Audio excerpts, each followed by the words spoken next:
Chapter 2. Agent Abbie Whitmore took out her crystal chandelier earrings, then slipped her 9mm from its thigh holster. She placed everything on the dresser and exhaled, letting go of the small annoyances from the evening. She'd much rather have faced an armed assailant than mingled with the slew of congressmen's wives, especially when those same women only wanted to talk about when she was going to take on the Mrs. title. Shudder.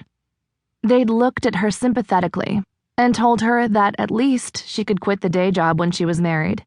At that point, Abbie had walked away.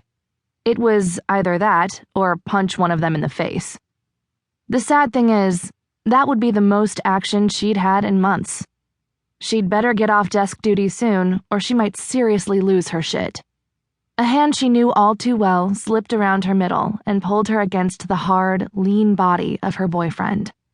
She tilted her neck to press her lips to Jonathan's. Any doubts she'd had about the evening faded away. She was Congressman Jonathan Lassiter's permanent +1 these days, and she wouldn't have it any other way. "I'm sorry, I got held up," Jonathan said, stepping away to undo his bow tie. "Did you have a lovely conversation with the wives?" Abbie would have snorted if not for the grin on Jonathan's face. He was totally messing with her. He knew she hated the chit-chat. If I ever care more about the exact carat size of someone's engagement ring, then... Abbie stopped to think. Well, anything. Put me out of my misery. Not all the wives are like that, you know, but somehow you always seem to get stuck with the petty ones. Some of them are powerful women in their own right, like you.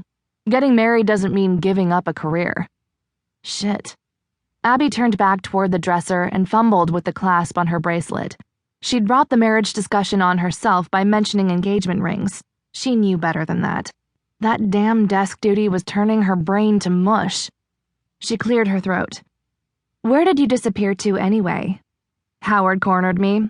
When he gets to talking about strategy, there's no stopping him. He did have some helpful insights, though." "Oh? What were those?" Jonathan spun her around and pulled her against his chest. "You don't really care about that, do you?" He put his lips to the other side of her neck, applying just the right amount of pressure in just the right place. It was hard to care about anything when he did that. He was right. She didn't give a damn about what Congressman Howard had to say. Oh, she definitely cared about Jonathan's career because she cared about him, but the day-to-day details didn't interest her. He slipped the strap of her dress off her shoulder. "The zipper," Abbie said breathlessly.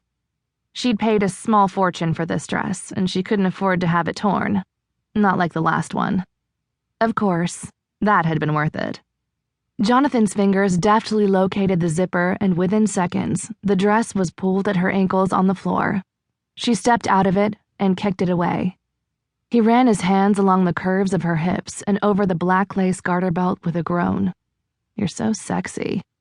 Abbie yanked his shirt out of his trousers and up over his head, then splayed her hands on his chest with a cat-like smile. "Right back at you." A congressman shouldn't have a body like this.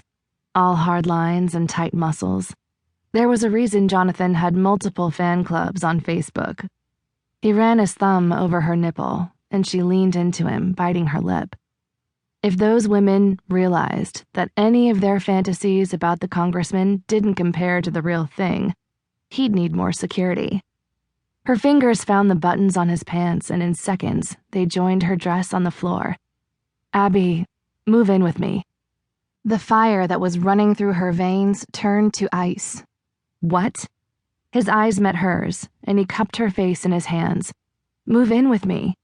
Her eyes widened. "Why are you asking that?" "My timing isn't the best." Jonathan ran a hand through his hair, giving it a mussed-up and just-out-of-bed look that made Abbie weak in the knees. "I've been meaning to ask you, but there's never a good time. You're here most nights anyway, or I'm at your place. Our schedules are crazy. If we lived together, officially, then we'd see each other more." "It's a big step," Abbie said carefully. She wasn't opposed to it, not necessarily, but he had caught her off guard. In her professional life, she was ready for the unexpected and welcomed it, even. But in her personal life...